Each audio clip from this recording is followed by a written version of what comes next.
आज 26 नवंबर और 26 नवंबर के दिन हम लोग संविधान दिवस के रूप में मनाते हैं और इसी के क्रम में झारखंड की राजधानी रांची के डोरंडा स्थित बाबा साहब भीमराव अंबेडकर की प्रतिमा पर विभिन्न राजनीतिक सामाजिक संगठनों के द्वारा उनको श्रद्धा सुमन अर्पित किया गया और उनके धन्यवाद दिया गया कि उन्होंने ऐसा संविधान हमको दिया है जो हर वर्ग को स्वेच्छा से और सर ऊपर करके जीने का मौका देता है। मौके पर क्या कुछ कहा गया, आइए आपको सुनाते हैं। भारत विश्व का सबसे बड़ा लोकतंत्र और इस लोकतंत्र की जो सबसे बड़ी आधारशिला है वह है भारत का संविधान। आज ही के दिन हमारे महापुरुषों ने डॉक्टर बाबा साहेब भीमराव अम्बेडकर जी के नेतृत्व में इस संविधान को संविधान सभा में समर्पित किया था अपने राष्ट्रपति के हाथों और इसके बाद 26 जनवरी 1950 से देश पूरी तरह से गणतंत्र ऐतिहासिक घोषित करके यह यात्रा प्रारंभ की। आज देश अपने आज़ादी के 76 साल पार कर चुका है। गणतंत्र के रूप में भी हम मजबूत हो रहे हैं और जहाँ पूरे विश्व के बाकी देशों को देखते हैं, लोकतांत्रिक गणतांत्रिक देशों को देखते हैं, तो हम पाते हैं कि इतने डाइवर्सिटी के बाद भी, इतनी विविधता के बाद भी अगर यदि भारत कश्मीर से लेकर कन्याकुमारी तक एक होकर के चल रहा है, इतने बोली भाषा प्रांत के रहने के बाद भी विविधता और इतनी उथल के बाद भी आज यदि भारत एक होकर चल रहा है और अपने लक्ष्यों को प्राप्त कर रहा है तो उसका एक ही मात्र कारण है, वो है भारत का संविधान। और भारत के संविधान को नमन करते हुए आदरणीय प्रधानमंत्री नरेंद्र भाई मोदी जी ने जब देश में प्रधानमंत्री का शपथ ग्रहण किया 2014 में, तो 2015 में 2 दिन का स्पेशल डिबेट रख करके 26 नवंबर को, जिस दिन यह कॉपी राष्ट्रपति को सौंपी गई थी, उससे याद करते हुए 1949 को याद करते हुए संविधान गौरव दिवस के रूप में मनाने का निर्णय लिया है। और तब से आज तक हम हर वर्ष इस संविधान को कालजयी बनाते हुए, इस संविधान को नमन करते हुए, अपने आदरणीय महापुरुषों को नमन करते हुए, बाबा साहब अम्बेडकर को याद करते हुए यह दिवस मना रहे हैं। और हमारा लोकतंत्र, हमारा यह संविधान जब तक जीवित है तब तक हम जीवित हैं और इसे मजबूत बनाए रखना देश को आगे बढ़ाने के लिए बहुत जरूरी है। सबसे पहले तो हम संविधान के रचयिता और विश्व के सबसे बड़ा लोकतांत्रिक देश के संविधान लिखने के लिए बाबा साहब को नमन करते हैं। आज के तारीख में ही 1949 को भारतीय संविधान बनकर तैयार हुआ था और बाबा साहब ने महामहिम राष्ट्रपति को सौंपा था।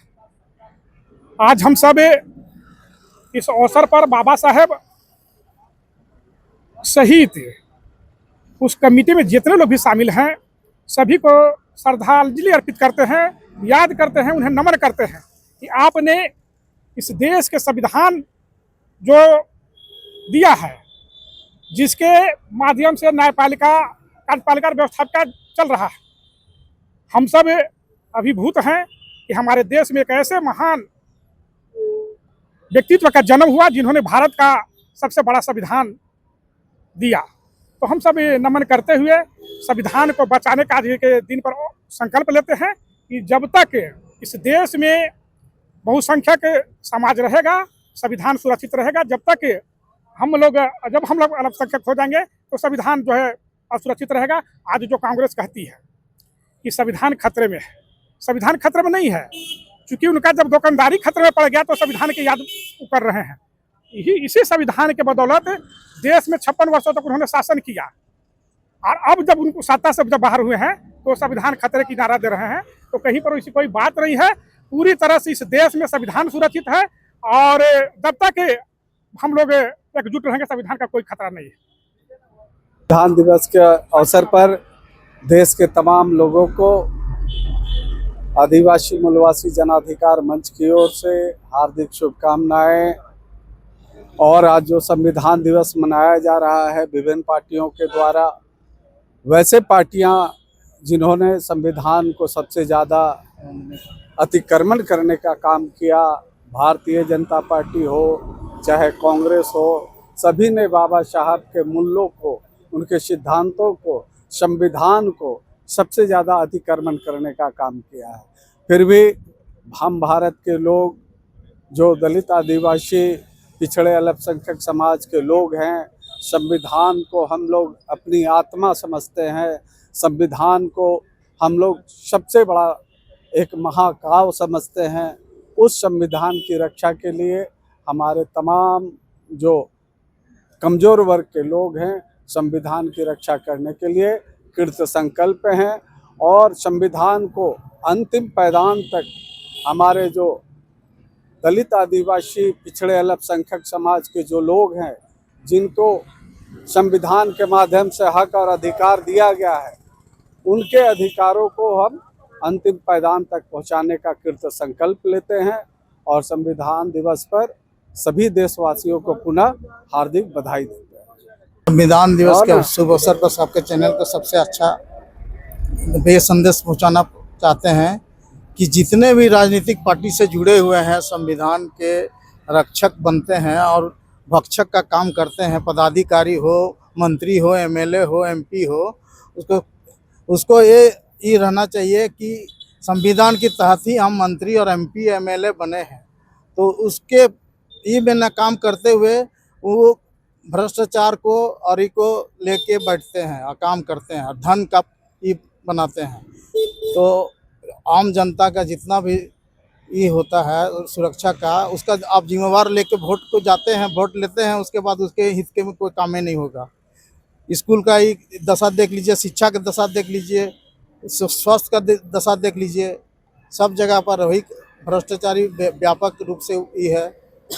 और छुआछूत का भावना अभी भी है, ऐसा नहीं है कि कोई ई है वो है, ऊंच नीच का भावना अभी भी है।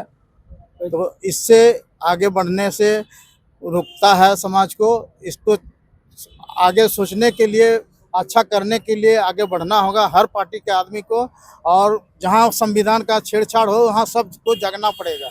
तभी पूरा ब्रह्मांड में 207 देश हैं। 207 देश में किसी देश का सबसे मजबूत, सबसे लचीला, सबसे कठोर, सबसे व्यापक संविधान अगर आपको दिखेगा तो वो भारत का संविधान है।